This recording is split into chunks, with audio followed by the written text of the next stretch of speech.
For the second new business, public hearing AX 25001. Again, we will provide a total of 10 minutes for each side. If there is anyone that would like to speak in favor or in opposition, we will keep track of the total. Any time again used for questions by the board will not consume that total. Staff, could you introduce the application by local land company for the annexation for presently zoned single-family resident R100 in Gwinnett County and proposed annexation and rezoning to medium-density RS72 for lot subdivision. Yes, this is annexation located at 5774 Henry Bailey Road. It's an assemblage of 4 parcels, approximately 13.9 acres. It's located along Henry Bailey Road at its intersection with 20, approximately between Kendricks Road and Bellagio. So if you're thinking, it's roughly between Dunkin' Donuts and the Lanier Animal Hospital. This is just a zoomed in picture. It's currently zoned R100 in the county for single family detached residential. The applicant is proposing RS72, which is a medium density single family residential zoning. You can see some of the zonings surrounding RS100, BG, RA200. It's within close proximity to a commercial corridor and node.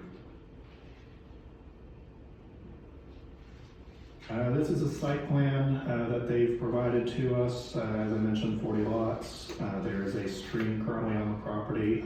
It bisects the property roughly into 1/3 and 2/3. They haven't asked for any stream buffer variances as a component of this annexation and rezoning. This is a standard lot detail that meets all the requirements of RS72. The applicant isn't currently asking for any variances of any kind. 5-foot sidewalks throughout the development, 35-foot setback in the front, 10 on the sides, and 30 in the rear. And that's a minimum lot size of 7,200 square feet. Next couple slides are just some sample elevations that the applicant has submitted. These aren't final, but just to give you kind of an idea of what kind of product they'll be putting here.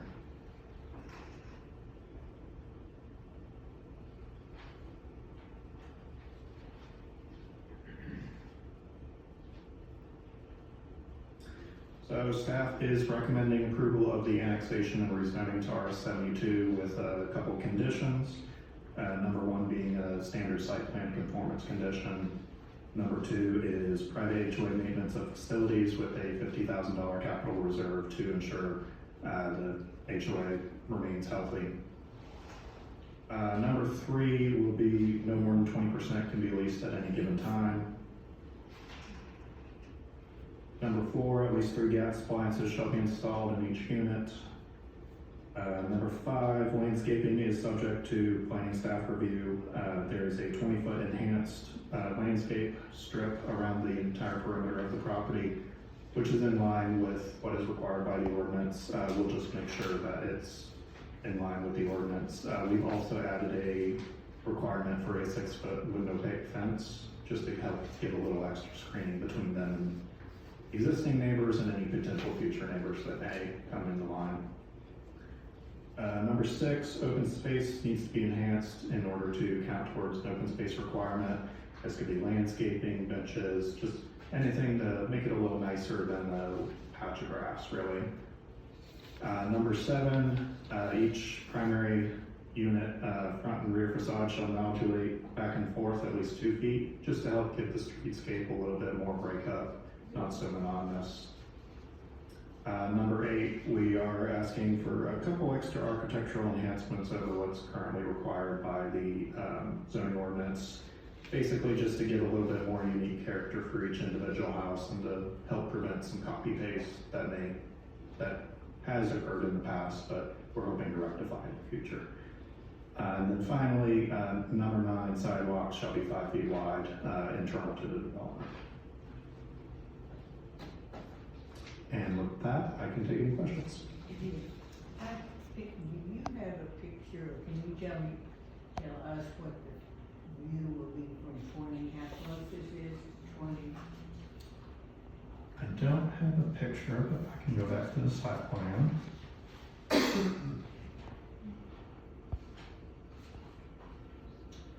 So let's see. I got my mouse on the screen here. So the right of way of 20 is strange.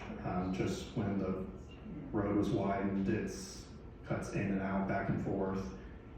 It'll be set back a fairly good amount. Just eyeballing it, probably about 100 feet at least to the nearest house. That's merely eyeballing it. I'd have to measure to tell you exactly, but it'll be set back a good way. There'll be some landscaping in front as well to help provide some separation from 20 for those residents as well. And no houses along 20. No, there won't be any houses along 20. That's great. Any other questions? I have a question, and we were discussing this earlier. Can you just outline the density of 72 compared to 100? It is a little bit more dense. That is one number I forgot to write down. I've got it here. The density of 100 is 3.7, the density of 72 is 6.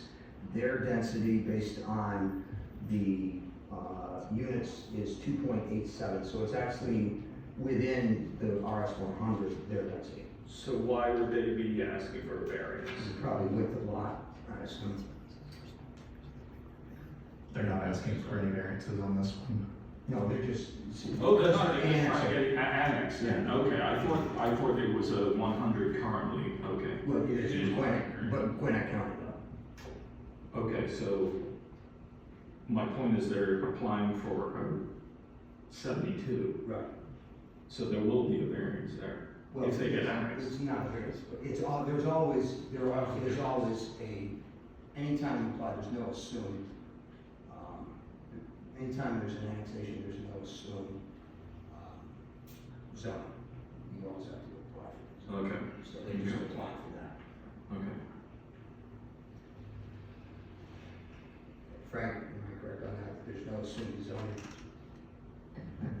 If the property is annexed into the city has to place a zoning classification on it. The existing zoning classification in Gwinnett County would not automatically apply if it is annexed into the city.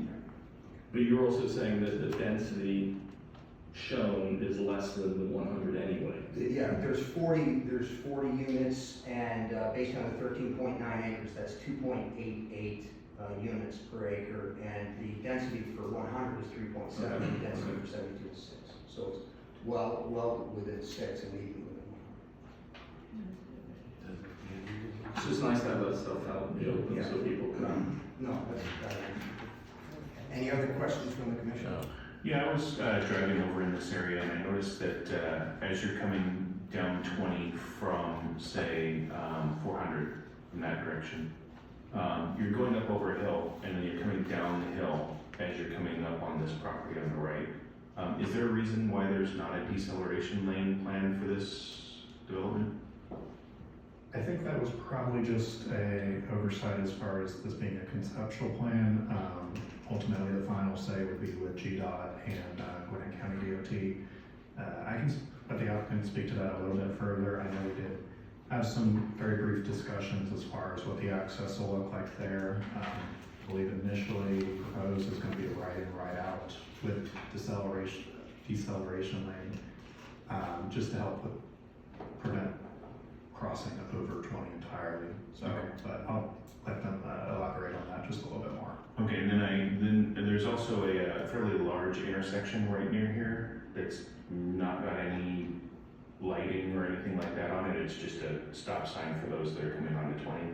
I could see that as potentially being a problem, just because there's people flying through that area all the time and doing U-turns there where they shouldn't be doing U-turns because it's no U-turn. The Arbor Close people. Yes. Actually, We all actually know from the other side. But yeah, that's okay. Yes, those are my concerns right now. Okay, very good. Any other questions from the commission? Okay. Would the applicant like to speak toward the rezoning? Thank you. And have you turned in a card? I can get you Yeah, one. yeah, again, everybody, if you're planning to speak to this, please grab a card and turn it in to Ms. Landers. We appreciate that, thank you. Good evening, Mr. Chairman, Commissioners. Shane Lanham with Mahaffey Pickens Tucker, 1550 North Brown Road, Suite 125 in Lawrenceville. Here on behalf of the applicant requesting the annexation of the 4-parcel assemblage into city limits and rezoning to the RS 72 zoning classification, as Mr. Witter indicated. Just as the overhead cameras getting fired up here, the subject property, as was mentioned, is approximately 13.9 acres along Highway 20 near the intersection with Sewanee Dam Road. So we're south of that Sewanee Dam Road Highway 20 intersection. And right there, as y'all know, is a relatively intense commercial node with the Publix, the Kroger, LA Fitness, and so we are to the south of that where Sewanee Dam Road comes up and pinches into Highway 20. We don't have that whole corner, but rather just a 4-parcel assemblage on sort of the southern end of what looks like kind of that undeveloped corner there in that triangle. We are adjacent to, I think it's Bellagio Drive, where you have that commercial strip retail out in front of the, I believe it's called Ashford Crossing subdivision.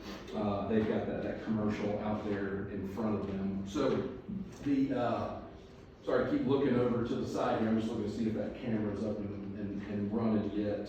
But as we're waiting for that, I'll touch on some elements of the site plan. So as was mentioned, 40 units, total of 40 units. We're at a density of just under 2.9 units an acre as was discussed.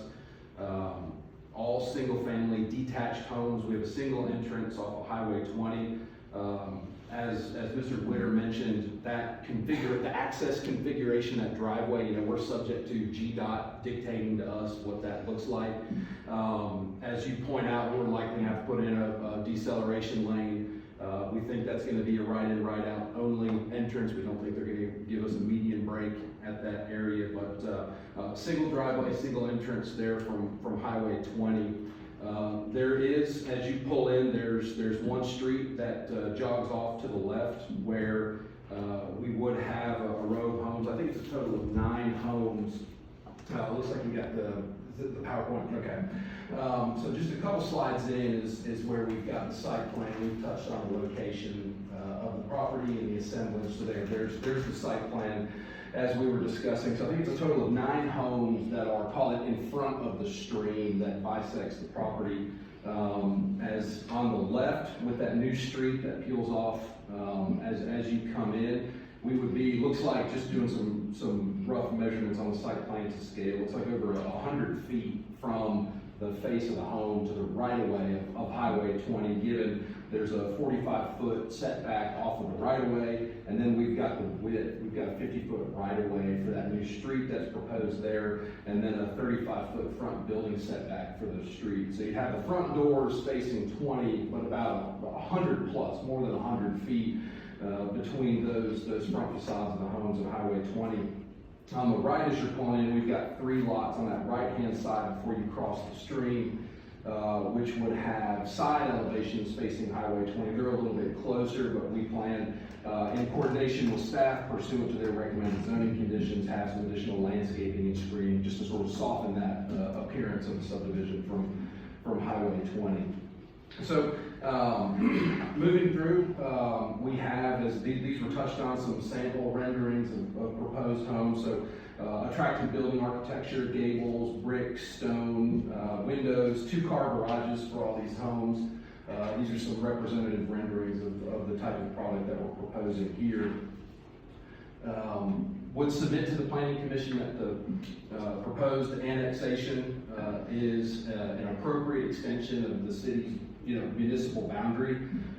There's certainly here, the core downtown Sugar Hill city limits, which is more solid. As you move further west towards the river, it becomes a little bit more speckled. And this is one of those instances here where you can see only land within the city limits has been designated with one of these future land use designations. The subject property is right in the middle there. We're on the PowerPoint, so I can't point it out with my finger, but we are adjacent to the city limits to our south and southeast, and would submit respect to that sort of filling in that sort of negative space as an appropriate extension of the city limits. And so to that point, we would submit that the proposed development is an appropriate land use to go with that annexation. So the previous slide had that land use map designation. Just another quick note on that previous slide. So we're adjacent to two existing future land use categories. We're not categorized because we're outside of city limits, but we're adjacent to commercial node and neighborhoods. And so basically, it's similar to how that Ashford and Bellagio Drive, where you've got the commercial is designated as a commercial future land use category, and then neighborhoods, which is primarily a single family residential type of future land use map designation. So accordingly, we would submit that the proposed residential development is compatible with those adjacent future land use designations. And as you can see on the map that's here on the screen right now, this is taken from that Aspire 20 plan, that Highway 20 corridor study that the city conducted a couple years ago. And the subject property has a mix of designations. There's two. We've got along the frontage of Highway 20, we're designated as medium density mixed use. That's that purple color, and then to the rear, to the southwest, we're designated as high density residential. And so those, according to that Aspire 20 plan, high density residential is a mix of different smaller scale housing types seen in historic in-town residential neighborhoods, including detached single family homes on 5,000 square foot lots, townhomes, duplexes, and cottage courts. The medium density mixed use is more intense. It accommodates higher density buildings up to 3 stories in height, actually, and even some limited multifamily. It's talking about senior, but just to make the point that according to Aspire 20, which is sort of a very specific analysis of future land use in a specific area of the city, that Highway 20 corridor from the river to downtown would accommodate the proposed development. We would submit to the Planning Commission that the proposed medium density, single family detached residential subdivision is appropriate given those land use policies.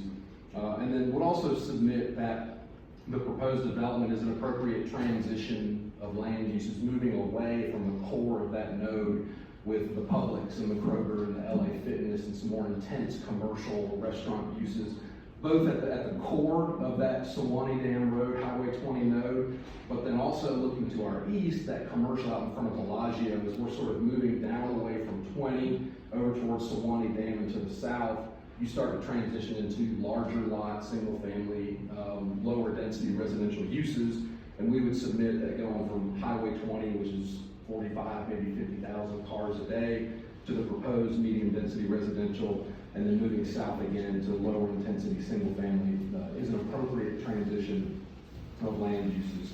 So the final slide is just a copy and paste from that Aspire 20, talking about those recommended land use types, which we would submit the proposed development falls squarely within. So that concludes my presentation. I appreciate y'all's consideration of these 2 requests before you tonight, the annexation and the rezoning, and would be happy to answer any questions. I'd like to reserve the balance of my time for rebuttal. Very good. I'd like to know what you propose as size and how much variation in type home. Yes, ma'am. So I believe there's I think our floor plan mix runs from about 2,500 square feet to about 3,200 square feet. I think the largest floor plan would go that high. I believe there's also a staff recommended condition. I'm sorry, there's also a staff recommended condition for a minimum square footage of 2,500 square feet. We have no objections to any of the staff recommended conditions. So according to that condition, the smallest house would be 2,500 square feet. I'm misreading that, but thank you, Bill. No, you're good. That's the question. Any other questions? Again, this is not come off the time. We were looking at just a little over a minute left. Is that accurate? Any other questions? I know you indicated on here, it's not indicated on your site plan, but it is indicated in there that you're going to pursue GDOT for the deceleration lane. That is part of your commitment to that. Yes, sir, yeah, we anticipate GDOT's gonna require that of us. We have to, I know, we don't go to GDOT and tell them what we're gonna do, how we're gonna do access. They tell us what to do, and so we anticipate they're gonna make us do a deceleration lane in the right out configuration. Yes, sir. Other questions? Can you help me understand going for the RS 72 instead of 100 on this? Honestly, what gives me pause is the potential of 6 per acre, and that's what bothers me a little bit. Yes, sir. So, as was discussed previously, so the proposed, well, let me start with this. So, per code, maximum density in RS 72 is 6 units per acre. We're well below that at 2.9, so less than 3. The RS 100 allows a maximum density, I think it's 3.7 units an acre. And so, the reason we're pursuing RS 72 is a couple of factors. One, the property's got somewhat of an odd shape, steep topography. We've got that stream running through the middle of it. So there's some physical characteristics of the property that add complexity and difficulty on the development side.